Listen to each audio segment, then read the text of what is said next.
Hello বন্ধুরা, তোমাদেরকে আবারও ওয়েলকাম জানাচ্ছি আমার একটা ছোট্ট মিনি ব্লগে। তো টুম্পাহর ব্লগ চ্যানেলে তোমাদের সবাইকে স্বাগত জানাচ্ছি। তো আমি দেখতেই পাচ্ছ রাস্তায় রয়েছি। তোমরা হয়তো ভাবছো যে তোমাদের দিদি এখন রাস্তায় কি করছে।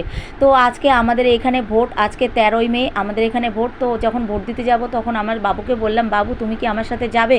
তো আমার বাবু রেডি হয়ে গেছে। রেডি হয়ে দেখো ছাতা একটা নিয়ে বেরিয়ে পড়েছে। একটাই ছাতা নিয়েছি, কেননা হাতে আমার ব্যাগ রয়েছে, আর এই ব্যাগের মধ্যে রয়েছে জলের বোতল, বিস্কুট। আর আমার বাবুকে যখনই রাস্তায় নিয়ে বেরোই তখনই ওর জল পিপাসা পেয়ে যায়। এছাড়া তোমরা তো সবাই জানো যে তোমাদের দিদিরও এখন শরীর খারাপ। তো রাস্তাঘাটে যখন তখন যেখানে খুশি জল পিপাসা পেতে পারে, হয়তো এমন কোথাও গিয়ে জল পিপাসা পাবে যেখানে হয়তো জলের কলই থাকবে না। আর এখন রাস্তাঘাটে জলের কলের থেকে জল খাওয়াও যায় না, খাওয়াটা উচিত নয়, কারণ চারিদিকে অনেক ধরনের অনেক ভাইরাস ছড়িয়ে থাকে সেই কারণের জন্য। আর এরই মধ্যে একজনা পেছন থেকে আমাকে ডাক দিল, ডাক দিয়ে বলছে ওনার লোন লাগবে, তো লোনের জন্য উনি আমাকে অ্যাপ্লাই করতে বলছে।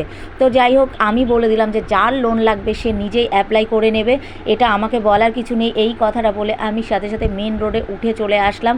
দেখতেই পেলে যে মেন রোডটা কোথা দিয়ে আসলাম, রাস্তাটা তোমাদের পুরো দেখালাম। তো উঠে দেখো আস্তে আস্তে করে ভোটের দিকে যাচ্ছি। তো দেখতেই পাচ্ছ ভোট কেন্দ্রে প্রায় কাছাকাছি পৌঁছে গেছি।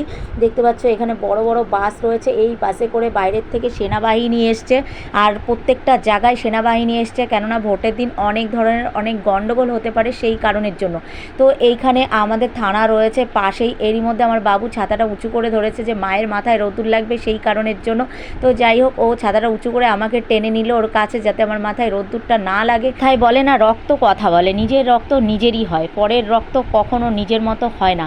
আজকে আমার সন্তান বলে তাই আমার রোদ্দুর লাগছে, তাই ওর ভালো লাগছে না, মাকে টেনে নিচ্ছে ছাতার মধ্যে। এই দেখো দেখতে পাচ্ছ থানাটা, দেখে নিলে তো এক ঝলক থানাটা। তো দেখো এবার চলে এসেছি ফাইনালি হাই স্কুল মাঠে।